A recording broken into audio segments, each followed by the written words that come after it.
शेख अब्बास क़ुम्मी अपनी मफाती जनान में लिखते हैं कि एक इस्फहान का ताजिर, देखिए मासूम तायद किस तरह फरमाते हैं कि आज अगर मैं इस नेटवर्क को मजबूत करना चाहता हूं माली मदद के जरिए खुम्स देके, तो मुझे शक है कि पता नहीं ये इमाम ज़माना तक पहुंचता है कि नहीं पहुंचता। कि अल्लाह कहता है ना, तुम जो बकरे ज़बा करते हो उसका गोश्त मुझ तक नहीं पहुंचता, लेकिन तुम्हारी नीयत मुझ तक पहुंच जाती है। तो ये इस्फहान का ताजिर कहता है कि मैं अपना खुम्स लेके नजफ गया, तो नजफ में कुछ मराजे थे, मैंने उनको दिया। एक को मैंने मसलन 1 लाख रुपया लेगा, एक को मैंने 30,000 दिया। बसरा गया, वहां पे एक और मरजा था, मैंने उसे 30,000 और दे दिए। काजमैन गया, वहां पे एक और मरजा थे, मैंने 40,000 उनको दे दिए। काजमैन गया, मैंने ज़ियारत की इमाम मूसा काजिम की। फिर सामिरा गया, मैंने ज़ियारत की इमामैन हुमामैन की। कहता जब वापसी पे पलट रहा था, शब जुमा थी, तो वापसी के रास्ते पे मेरी मुलाकात एक सैयद बुजुर्गवार से हुई। बड़ा नूरानी चेहरा, सैयद वाला लिबास। तो उन्होंने मेरा नाम लेके कहा कि फलानी कहाँ जा रहे हो? तो मैंने कहा मैंने ज़ियारत कर ली, अब लंबा सफर है, मैंने वापस ईरान जाना है। तो कहा देखो आज शब जुमा है, और शब जुमा मेरे जद की ज़ियारत करने का बहुत बड़ा सवाब है। अब ये क्या समझ रहा है, कोई सैयद है तो ये सवाब मत गवाओ, ज़ियारत करो फिर जाओ। तो मैंने कहा ठीक है सैयद बुजुर्ग, अगर आप कहते हैं मैं आपके साथ, आप भी जा रहे हैं, हमें भी जा रहा हूं, हरम शब जुमा है, मेरे जद की ज़ियारत करो। कहते हैं हम के साथ चलने लगे। कहते हैं रास्ते में एक जमीन का प्लॉट था, वो किसी सैयद का था। वक्त के हाकिम ने उस प्लॉट पे रोड बनाया, कब्जा करके किसी सैयद के घर पे रोड बना दिया। हमारे मराजे का फतवा था कि क्योंकि ये मकान गस्बी है तो शिया इस जमीन से न गुजरे, क्योंकि गस्ब हो चुका है। तो जैसे वो प्लॉट आया तो मैंने उस प्लॉट से दूरी इख्तियार की। तो इन्होंने कहा कि दूर क्यों जा रहे हो? मैंने कहा महाराजे का फतवा है, यहां से नहीं गुजरना। का फतवा सही है, लेकिन क्योंकि ये हमारा ही प्लॉट है, लिहाजा हम तुझे इजाजत देते हैं कि यहां से गुजरो। कहते अब भी मुझे बात समझ में नहीं आई। पहुंचे हरम में, मुझे कहा कौन सी ज़ियारतें पढ़ते हो? मैंने कहा मौला ये पढ़ता हूँ, सैयद ये पढ़ता हूँ, वो पढ़ता हूँ। उन्होंने कहा ज़ियारत अमीनुल्लाह पढ़ो, इस ज़ियारत की बड़ी फजीलत है। तो कहा मैं पढ़ता हूँ, मेरे साथ पढ़ो। कहते मैंने ज़ियारत अमीनुल्लाह पढ़ना शुरू की। लेकिन जब सलाम देते हैं ना 12 इमामों को, मेरा सलाम हो अली पर, मेरा सलाम हो हसन पर, मेरा सलाम हो हुसैन पर, कहते हैं जब 12वें पर वो आते थे तो ये नहीं कहते थे मेरा सलाम हो महदी पर, कहते थे मेरा सलाम हो मुझ पर। अब भी मैं नहीं समझा। फिर कहा कि ज़ियारत जामे कबीरा पढ़ी है? मैंने कहा जी। कहा इसकी बहुत फजीलत है, इसमें फज़ाइल अहले बैत अलैहिस्सलातु वस्सलाम है। फिर उन्होंने ज़ियारत जामिया कबीरा पढ़ी, फिर मैंने उनके साथ ज़ियारत जामिया का भी पढ़ी, और फिर जब सलाम की बारी आती थी ये खुद पे सलाम करते थे। फिर अब भी समझ में नहीं आया। नमाज पढ़ी हमने, नमाज पढ़ने के बाद जब वापसी पे चले, अब मुझसे पूछने लगे इस्फहान से आए हो? मैंने कहा जी। इस्फहान में फला आलिम है, मुबल्लिग हैं, उन्हें जाकर हमारा सलाम देना। फला काम करते हो? कहा जी। अल्लाह तुम्हारे रिज़्क़ में क्या अता करे? बरकत अता करे। कहा कि आपका बहुत शुक्रिया कि आपने खुम्स अदा किया, और आपने जिन जिन को दिया आपकी अमानत हम तक पहुंच गई। और कहा ये थोड़ा सा जो तुम्हारे पास बाकी है, बसरे जाना, फला आलिम है, उसे देकर आना। अब कहता है मैं रास्ते में चल ही रहा हूं। अब कहते हैं ना जिन जिन की भी इमाम से मुलाकात हुई, उस वक्त जहन को इजाजत नहीं होती थी सोचने की कि सोचे सामने कौन है। कहते अब जब मैं सोचने लगा वाकई ये कौन है, मेरा नाम कैसे पता, मैं किस शहर से हूं, उस शहर में कौन सा आलिम है, मैंने किन किन को खुम्स दिया है, कैसे पता? कहते यहां मैंने सर उठाया तो मेरी निगाहों के सामने से इमाम ज़माना ओझल हो चुके थे। ये असहाब अहले बैत अलैहिस्सलातु वस्सलाम जिनके अकीदों को तबलीग के जरिए से अहले बैत ने इतना मजबूत किया कि जनाब सईद इब्न जुबैर का वाक़या आप सबने सुना होगा कि हज्जाज इब्न यूसुफ ने इनका गला काट दिया, लेकिन चेहरे से मुस्कुराहट नहीं गई, क्योंकि इसका अकीदा क्या था? मजबूत था। आज एक जवान जब तंगदस हो जाता है, क्या हमारे इमाम ज़माना पर अकीदा इतना मजबूत है? क्या हम जब बेराह रवी पे जाते हैं, अल्लाह पे इतना भरोसा मजबूत है?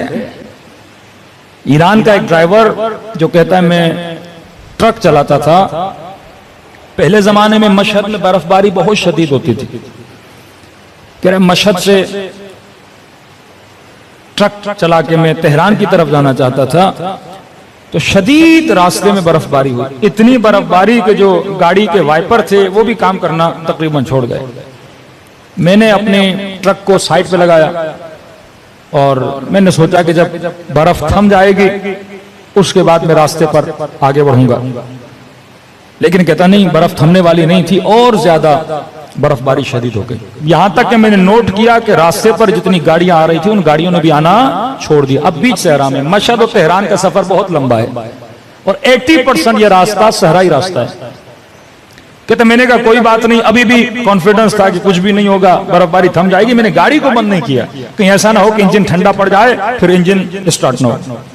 लेकिन चंद मिनट के बाद मैंने देखा कि इंजन ने आवाजें करना शुरू कर दी, जैसे इंजन भारी हो गया है। एक बार भारी हुआ, 2 बार भारी हुआ, फिर भी मैं परेशान नहीं हुआ क्योंकि मुझे सारा मैकेनिक का काम आता था। मैंने कहा बंद भी हो गया तो मैं स्टार्ट कर लूंगा। लेकिन कहता 3-4 मरतबा इसने आवाज किया और चौथी मरतबा इंजन बंद हो गया। कह रहा अब परेशानी शुरू हो गई, खौफ शुरू हो गया कि क्या होगा मेरा।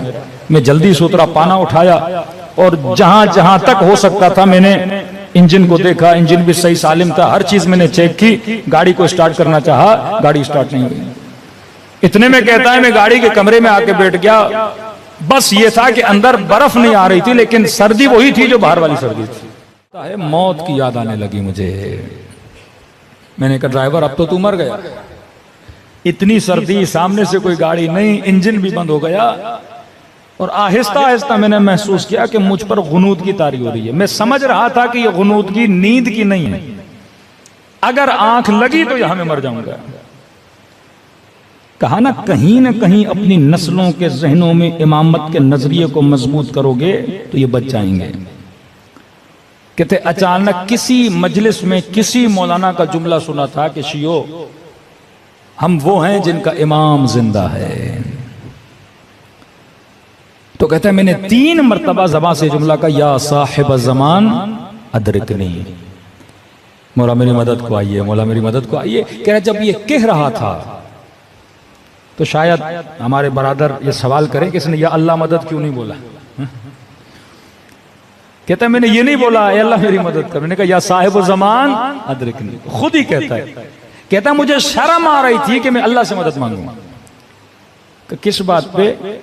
कहता एक तो मैं नमाज का पाबंद नहीं था, दूसरा ये मेरे अंदर एक गुनाह कबीरा की बीमारी थी। तो अल्लाह भी तो बोलेगा ना, अब जब मुश्किल में आए हो तो अभी मेरा नाम ले रहे हो। तो मैंने कहा इमाम जमाना की आबरू है अल्लाह के दरबार में। तो इमाम से तवस्सुल किया कि मौला मैं बहुत गुनहगार हूं, आपसे तवस्सुल कर रहा हूं कि अल्लाह के दरबार में वसीला बन जाएं ताकि मेरे ऊपर कोई रहमत आ जाए। और मैंने वादा किया कि आज के बाद नमाज की पाबंदी करूंगा और वो गुनाह जो मैं मिंबर से बता नहीं सकता, जो बहुत कभी गुनाह की आदत थी इसे, उस गुनाह को मैं क्या करूंगा, तर्क कर दूंगा।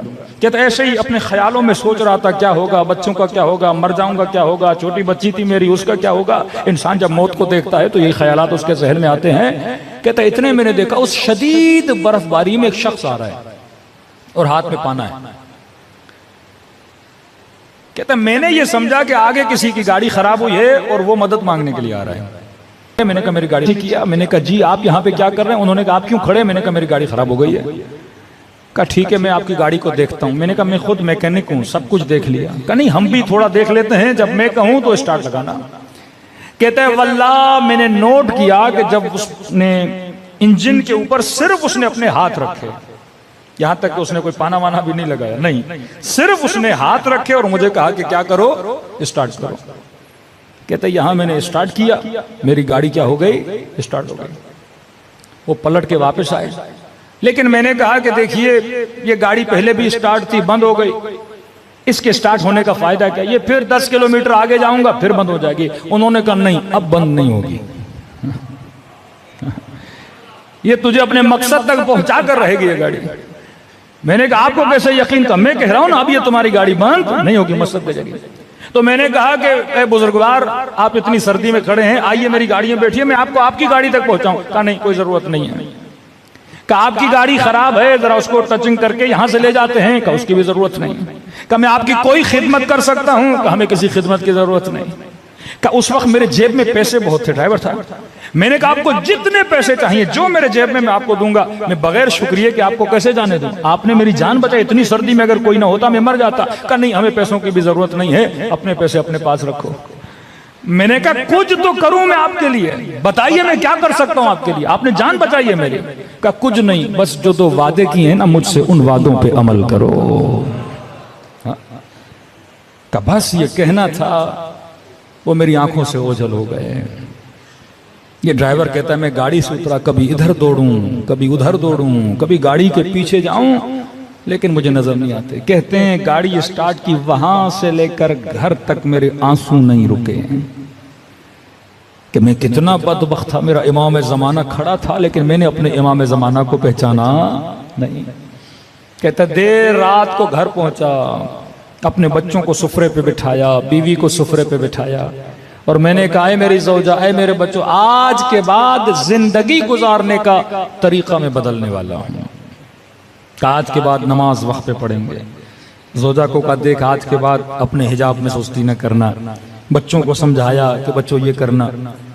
का मेरी बीवी इतनी खुश हुई, कहने लगी कि मैं तो कब से चाहती थी तू दीनदार बने, लेकिन तू दीनदार नहीं बनता था, लेकिन ये बता तेरे अंदर तब्दीली कैसे आई। इसने वाकया सुनाया कि इमाम ज़माना मुझे नजर आए थे, मौला ने मेरी जान को बचाया।